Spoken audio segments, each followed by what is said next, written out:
నమస్తే అండి. ఈరోజు మన కిచెన్లో వంకాయ బోండా, ఎగ్ బోండా చేసుకోబోతున్నాము. వాటికి కావలసిన పదార్థాలు అవన్నీ చెప్పే ముందు ఏం చేస్తానంటే నేను వంకాయలు ఇట్లాగా కట్ చేసి పెట్టుకున్నాను. వీటిని నూనెలో వేస్తాను. ఒక స్పూన్ నూనె తీసుకున్నాను. నూనె తీసుకొని ఈ వంకాయలు నేను ఉప్పు నీళ్ళలో నానేసి పెట్టుకున్నా.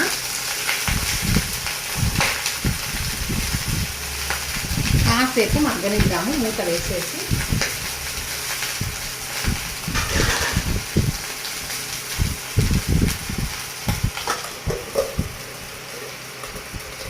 ఇప్పుడు ఇవి ఒక 2 minutes మగ్గినాయంటే మనము కొంచెం చింతపండు పులుసు వేసుకొని, దాంట్లో ఎక్కువ మెత్తబడకూడదు, కొంచెం ఉచ్చి పచ్చిగా వేగాలన్నమాట. అది ఒక 2 minutes అయిన తర్వాత నేను దాంట్లో వేసేసి దాన్ని మగ్గనిద్దాము. తర్వాత మనం ఇంగ్రీడియంట్స్ ఏంటో చూద్దాం ఒకసారి. చూడండి, ఇవి కాస్త మగ్గిన తర్వాత ఎందుకంటే ఇట్లా మగ్గించుకోవటము, కొంచెం మనం నూనెలు వేయంగానే బజ్జీలు వేగిపోతాయి, కానీ లోపల వంకాయ ఉడకదు, దానికి రుచి ఉండదు, అంత బాగోదు. ఈ చింతపండు నీళ్ళు వేసి, ఈ చింతపండు నీళ్ళు అయిపోయే వరకు మనం మగ్గించాలా.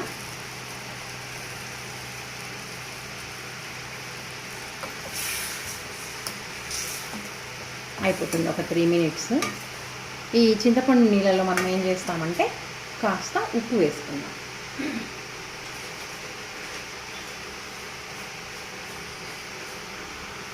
చూడండి, ఉప్పు వేసి కలబెట్టేసి మళ్ళీ మూత వేద్దాము ఇటుపక్క. ఇప్పుడు నేను ఇంగ్రీడియంట్స్ అన్నీ చూపిస్తాను మీకు, ఒక్కసారి చూడండి.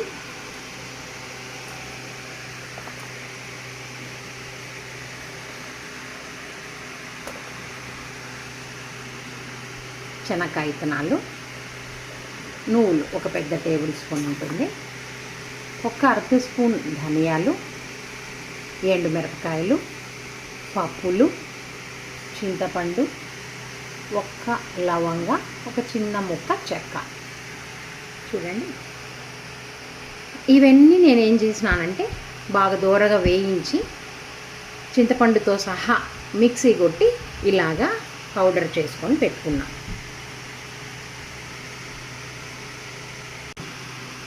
ఒక పెద్ద ఎర్రగడ్డ సన్న ముక్కలుగా కోసి నేను ఈ విధంగా వేయించుకొని పెట్టుకున్నాను. 1 స్పూన్ నూనెలో ఒక పెద్ద ఎర్రగడ్డ ఇట్లా సన్నగా, చూడండి, సన్నగా కోసి మెత్తబడే వరకు ఉడికించుకొని పెట్టుకున్నాను. ఇటుపక్క వచ్చేసి చూడండి, శనగపిండి, బియ్యం పిండి ఒక పెద్ద స్పూన్ వేసినాను, జీలకర్ర, ఉప్పు, సోడా పొడి, కారం పొడి. ఇది మనం బజ్జీలు వేసుకోవడానికి కావాల్సినవి.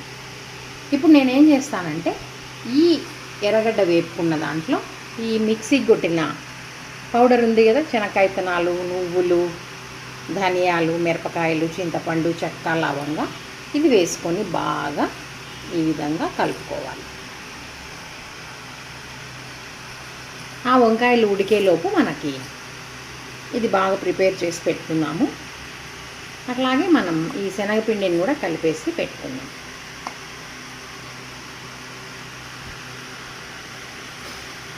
మనం తర్వాత ఉప్పు సరిపోయిందా లేదా టేస్ట్ చూసుకుందాం.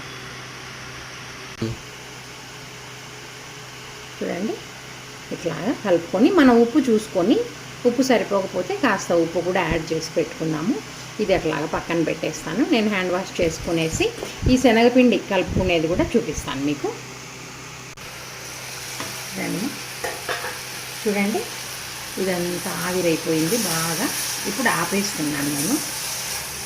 ఆపేసి ఇవి కొంచెం చల్లారనిద్దాం, మనం పొయ్యి పై నుంచి దించుకుందాం. చూడండి, మనం ఈ శనగపిండి వంకాయలు చల్లారేలోపు మనం శనగపిండి అంతా శుభ్రంగా కలుపుకుందాము.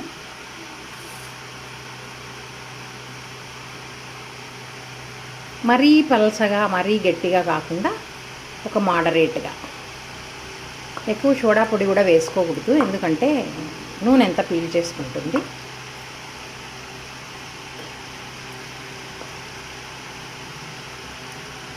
ఇంకా మరి మీకు ఎట్లా అలవాటు ఉందో ఆ విధంగా అయినా చేసుకోవచ్చు. బాగా కలబెట్టాల. ఉప్పు కారం సరిపోయిందా లేదా, మనం కారము మసాలాలో కూడా వేసేసినాము.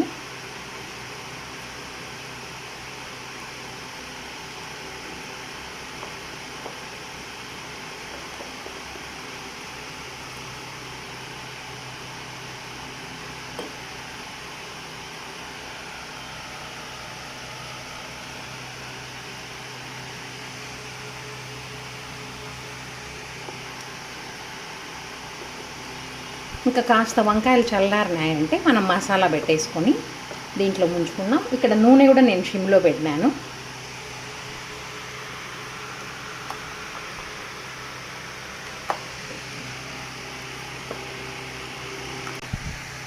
చూడండి, వంకాయలు చల్లారిపోయినాయి.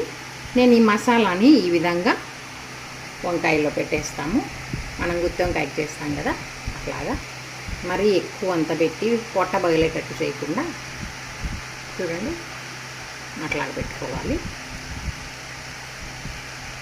వంకాయలకు బాగా ఆ చింతపండు అంతా లోపలికి పోయి మనకి వంకాయ కూడా తింటుంటే పచ్చిగా లేకుండా బాగా టేస్ట్ ఉంటుంది.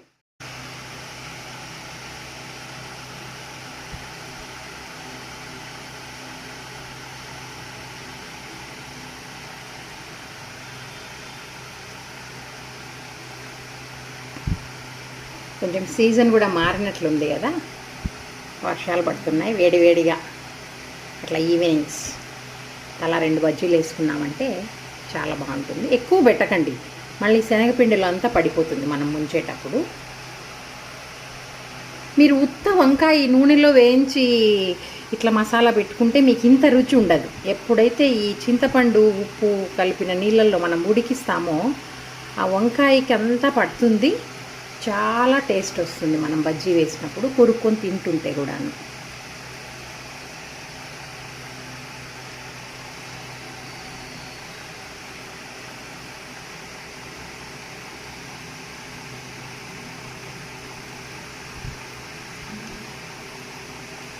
ఇలాగా అన్నీ మనం తయారు చేసి పెట్టుకున్నాము. చూద్దాము, మరి నూనె కాగింది, కాగిపోయింది. ఇప్పుడు మనం ఒక్కొక్క వంకాయ తీసి వేద్దాము.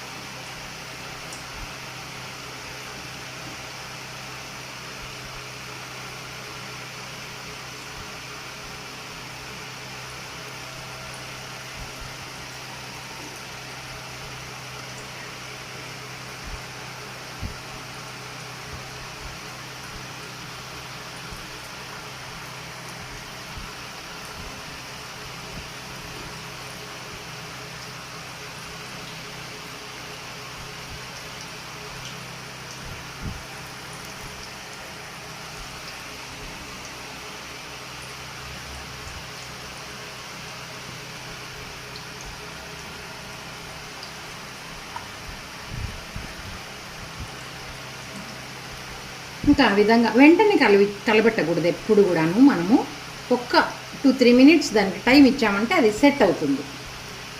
లేదంటే ఒకదానికి ఒకటి కరిపించుకొని పోయి అలా ఉంటుంది. ఒక్క 2-3 మినిట్స్ మనం టైం ఇవ్వాలి. మరీ సిమ్లోనే కాకుండా కొంచెం మీడియంలో పెట్టుకుందాం. ఎందుకంటే లోపల వంకాయ కూడా ఉడికిపోయింది కదా. నేను హ్యాండ్ వాష్ చేసుకొని వచ్చి కలిపెడతాను.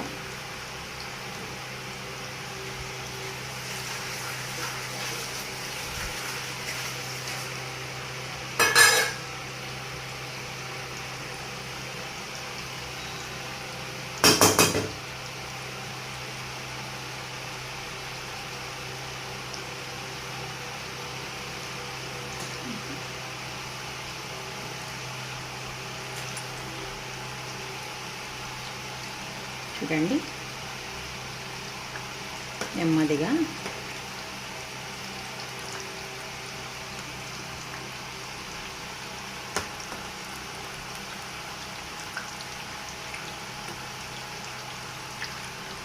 మీకు ఒకవేళ శనగపిండిలో ఎక్కువ కారం కావాలి అనుకుంటే వేసుకోవచ్చు, కానీ మనకు లోపల మసాలా ఉంటుంది కాబట్టి మరీ ఎక్కువ కారం అయిపోతుంది.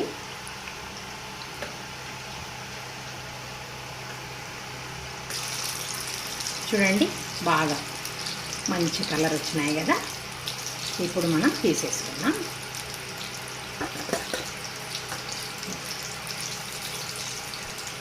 సిమ్లో పెట్టేసి ఒక్క 2 మినిట్స్ లేదు అప్పుడప్పుడు కలబెట్టుకుంటూ ఒక 3 మినిట్స్ మన రిక్వైర్మెంట్ని బట్టి, మనకి ఎక్కువ కరుమని కావాలి కొంచెం సిమ్లో పెట్టి ఎక్కువసేపు కాలిస్తే సరిపోతుంది.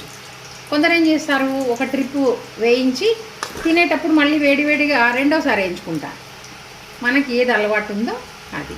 నేనైతే రెండోసారి వేయించాను, కానీ సిమ్లో పెట్టేసి బాగా కరకరలాడేటట్టు వేయిస్తాను.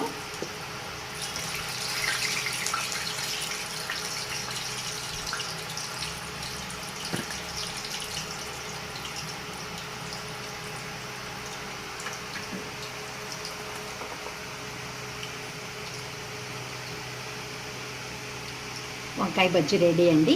మరి శనగపిండి మిగిలిపోయిందని నేనేం చేస్తున్నానంటే ఒక 3 ఎగ్స్ ఉడకబెట్టేసి ఉప్పు కారం వేసి పెట్టుకున్నాను.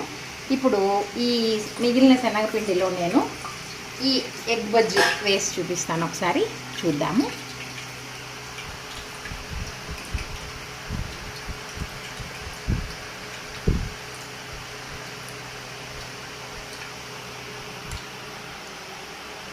గుడ్డు ఫుల్లుగా వేస్తే ఒకసారి డామ్ అని పేలిందండి, అందుకు కట్ చేసి వేస్తాను నేను.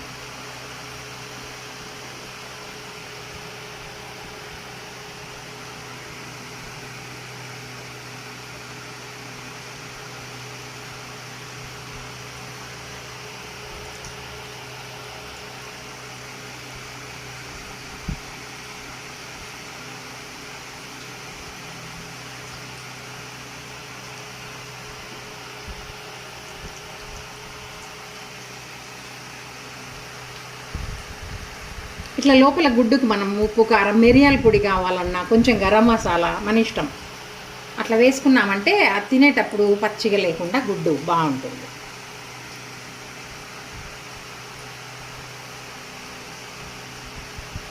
ఇంకా మరి వర్షం పడేటప్పుడు ఏవో ఒకటి బయటికి పోయి తెచ్చుకోకుండా మనకు తోచినవే ఇంట్లోనే చేసుకుంటే ఆరోగ్యానికి కూడా మంచిది.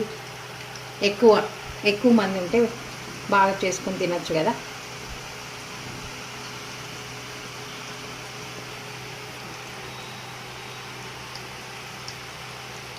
కొంచెం ఫస్ట్ హైలో పెట్టేసి నేను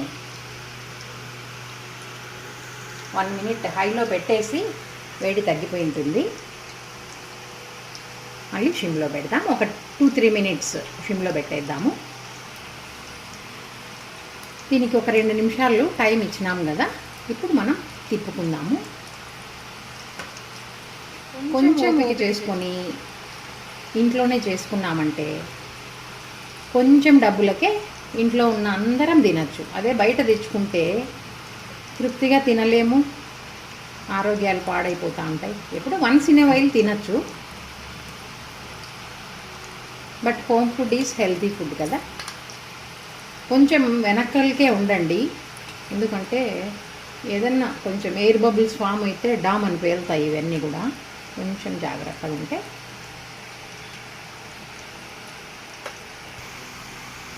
చూడండి బాగా మంచి రంగు వచ్చింది కదా. చూడండి మనకు తెలుస్తుంది, ఇట్లా మనం గంటతో ఇట్లా కొడుతుంటే మనకి సౌండ్ ఇట్లా చకలబెట్టేటప్పుడు ఒకదానికొకటి తగులుకొని సౌండ్ వస్తుంది. అప్పుడు మనం కన్ఫర్మ్ చేయొచ్చు అయిపోయింది అనేసి. ఇంక ఇప్పుడు నేను సిమ్లో పెట్టేసి ఒక్కొక్కటి తీస్తాను.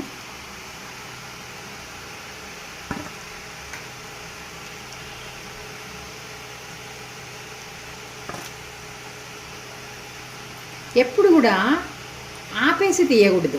ఆపేసి తీసినారంటే ఎక్కువ నూనె పీల్చేసుకుంటుంది, అందరికి తెలిసిన విషయమైనా ఒకసారి అట్లా జ్ఞాపకం చేసుకోవాలి. సిమ్లో పెట్టేసి అన్నీ తీసిన తర్వాత మనం స్టవ్ కట్టేసుకోవాలి. మాడిపోతాయేమో అనేసి హడావిడిగా ఆపేసినామంటే ఎక్కువ ఆయిల్ అంతా లాగేస్తుంది.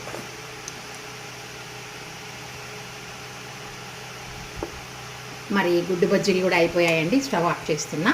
ఇవి కూడా ప్లేటింగ్ చేసి నేను చూపిస్తాను. చూడండి, నేను ప్లేటింగ్ చేసినాను. ఇవి వంకాయ బజ్జీలు ఓపెన్ చేసినాను చూడండి. ఇక్కడ ఎగ్ బజ్జీ కట్ చేసినాను, ఫుల్లుగా కూడా పెట్టినాను.